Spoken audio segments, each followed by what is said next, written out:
출애굽기 12장 37절에서 42절까지 제가 봉독 해석을 하겠습니다.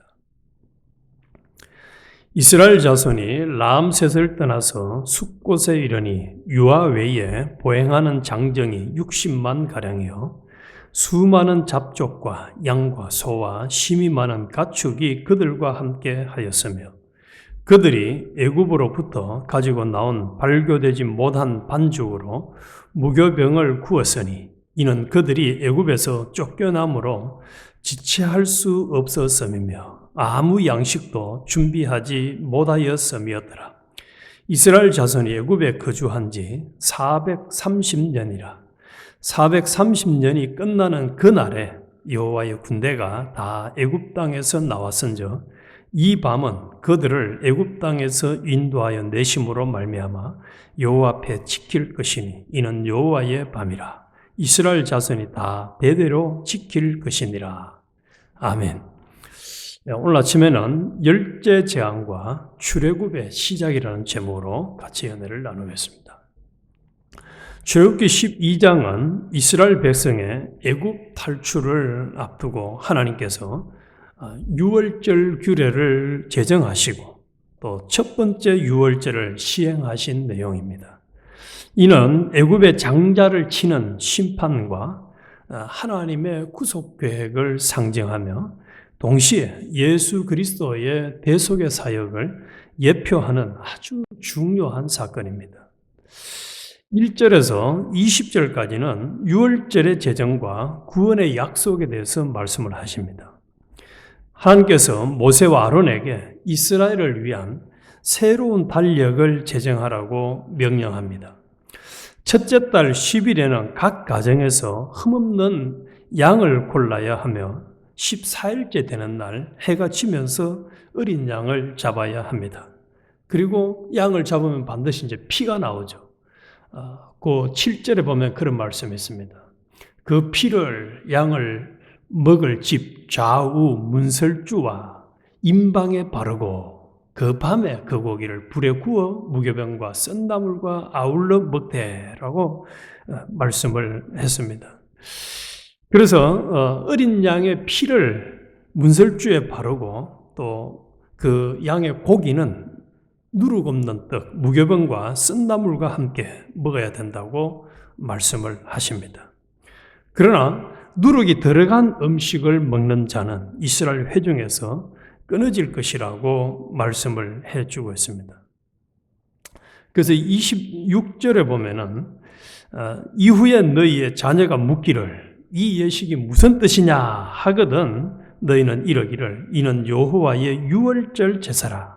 여호와께서 애굽 사람에게 재앙을 내리실 때에 애굽에 있는 이스라엘 자손의 집을 넘어사 우리의 집을 구원하신다니라 하라라고 이 유월절의 의미가 무엇인지를 명확하게 설명을 해주고 있습니다.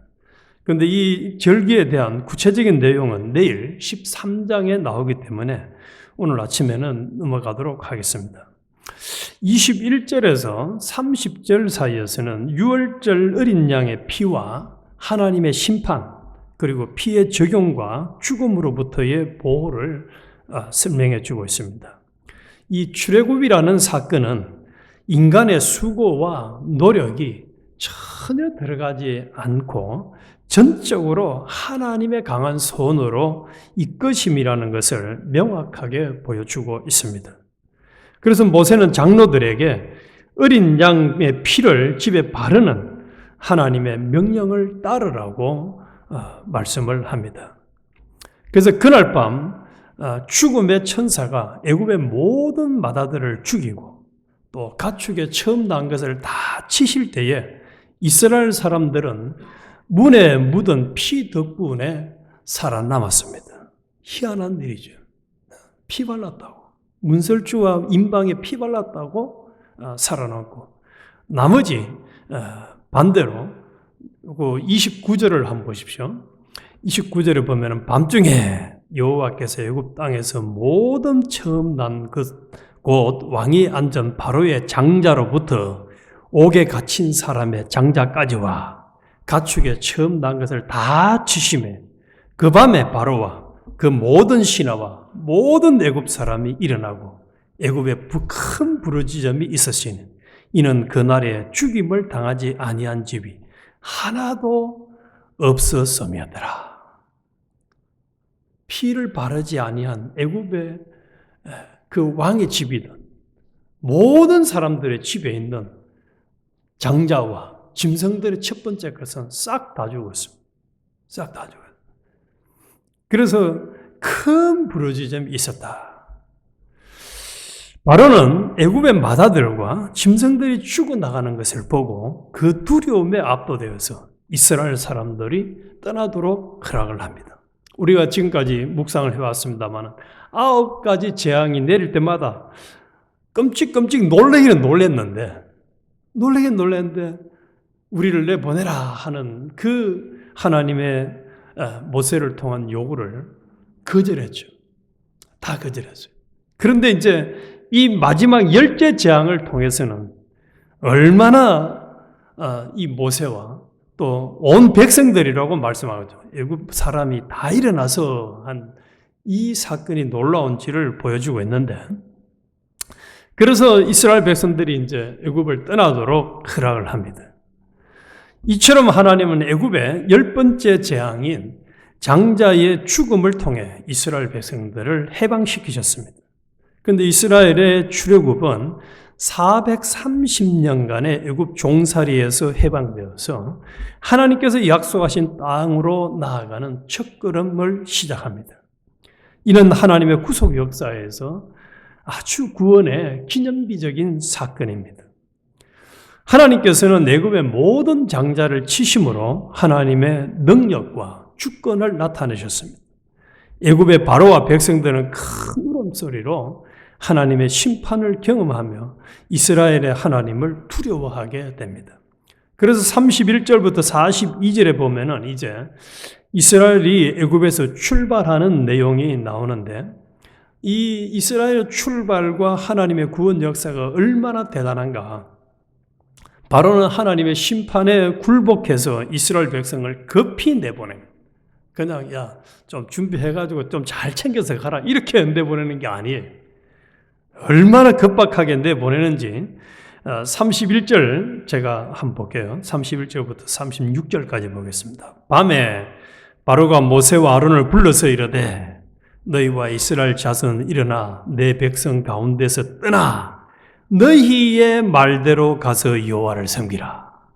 지금까지 요구한 것을 안 들어주다가 네가 지금까지 요구한 대로 가서 여호와를 섬기며 너희가 말한 대로 너희의 양과 너희 소도 몰아가고 나를 위하여 축복하라 하며, 애굽 사람들은 말하기를 우리가 다 죽은 자가 되도다. 우리가 다 죽은 자가 되도다 하고 그 백성을 재촉하여 그 땅에서 속히 내보내려 하므로. 참 얼마나 다급했으면, 이건 아마 우리가 뜨거운 감자라 이렇게 생각한 뜨거운 감자를 만지는 것보다 훨씬 더 놀랬던 것 같아요. 그래서 그 백성이 발견되지 못한 반죽 담은 그릇을 옷에 싸서 어깨에 매니라. 이스라엘 자손이 모세의 말대로 하여 애굽 사람에게 은금 패물과 의복을 구하매 여호와께서 애굽 사람들에게 이스라엘 백성에게 은혜를 입히게 하사, 이것도 여호와께서입니다. 이스라엘 백성들이 뭘 잘나가지고 실력이 있어서 또 그들이 아주 두려운 존재가 되어서가 아니에요. 하나님께서 이스라엘 백성에게 은혜를 입히게 하시니까 그들이 구하는 대로 주게 하심으로 그들이 애굽 사람들의 물품을 취하였더라. 그래서 하나님의 은혜로 10번째 재앙이 일어났고, 하나님의 은혜로 바로와 애굽 사람들의 마음을 싹 바꿔가지고 이제는 다 그들이 요구하는 대로 받아서 나가도록 그렇게 역사를 하셨습니다. 그래서 이것은 하나님이 아브라함에게 창세기 15장 13절에서 14절에 약속을 한 내용이 성취된 겁니다. 그게 창세기 15장 13절에 보면은 여호와께서 아브라함에게 이르시되 너는 반드시 알라. 네 자손이 이방에서 객이 되어 그들을 섬기겠고 그들은 400년 동안 내 자손을 괴롭히리니 그들이 섬기는 나라를 내가 징벌할지며 그 후에 내 자손이 큰 큰 재물을 이끌고 나오리라 말씀하셨어요. 그래서 이렇게 아브라함에게 약속한 약속이 이제 성취되는 장면을 우리는 보고 있습니다. 하나님은 애굽에서 430년을 보낸 후 그의 백성을 구원하심으로써 약속을 이행하셨습니다. 하나님은 구원뿐만 아니라 의식주와 광야에서 성막을 지을 재료, 또 제사 드리는 데 필요한 모든 자원을 풍성하게 원 없이 공급해 주셨습니다. 오늘날에도 하나님이 우리에게 은혜를 주시고자 작정하시고 역사하시면은 하나님의 은혜로 우리의 필요가 풍성하게 원 없이 채워질 것을 교훈해 주는 것입니다. 그래서 37절에서는 이제 하나님이 이끄신 출애굽의 여정이 시작이 되어집니다. 이스라엘 백성은 약 60만 명의 장정과 가족 또 짐승들과 함께 라암셋에서 숫곳까지 이동을 합니다. 이는 430년 동안 애굽에 거했던 그 시간이 끝이 나고 하나님의 강한 손으로 이루어진 놀라운 역사적인 사건입니다. 그래서 이것을 시편 기자는 136편 11절에 이렇게 말씀했습니다. 이스라엘을 그들 중에서 인도하여 내신 이에게 감사라. 그 인자하심이 영원하미로다. 강한 손과 펴신 팔로 인도하여 내신 이에게 감사라. 그 인자하심이 영원하미로다. 오늘날에도 하나님은 우리의 현실에서 우리의 목자가 되셔서 인도하시는 분입니다. 우리의 삶의 여정에서 하나님이 함께 하시면 어떤 장애물도 극복할 수가 있습니다. 그래서 출애굽 사건은 하나님의 심판과 구원 그리고 신실하심을 동시에 보여줍니다. 이스라엘의 해방은 그들의 능력이 아니라 하나님의 강한 손으로 이루어진 일이며 이 사건은 하나님의 구원 계획이 현재와 미래까지 이어질 것을 상징합니다. 이스라엘 백성은 애굽에서 430년간을 종살이 했지만 우리는 우리 조상의 범죄함으로 영원히 허물과 죄로 죽었던 자들이요 또 죄와 사망과 지옥의 형벌에 영원토록 놓이게 되었던 자들입니다. 그러나 이스라엘 백성을 강한 손과 펴신 팔로 10가지 재앙을 통해서 출애굽을 시킨 하나님은 예수 그리스도의 희생의 그 피값으로 우리를 죄, 사망, 마귀, 또 지옥의 형벌, 심지어는 하나님과 원수가 되었던 문제까지 완벽하게 해방과 자유, 또 하나님과 화목, 더 나아가서는 영생까지 천국에 살 수 있는 소망까지 우리에게 선물로 주셨습니다. 할렐루야죠.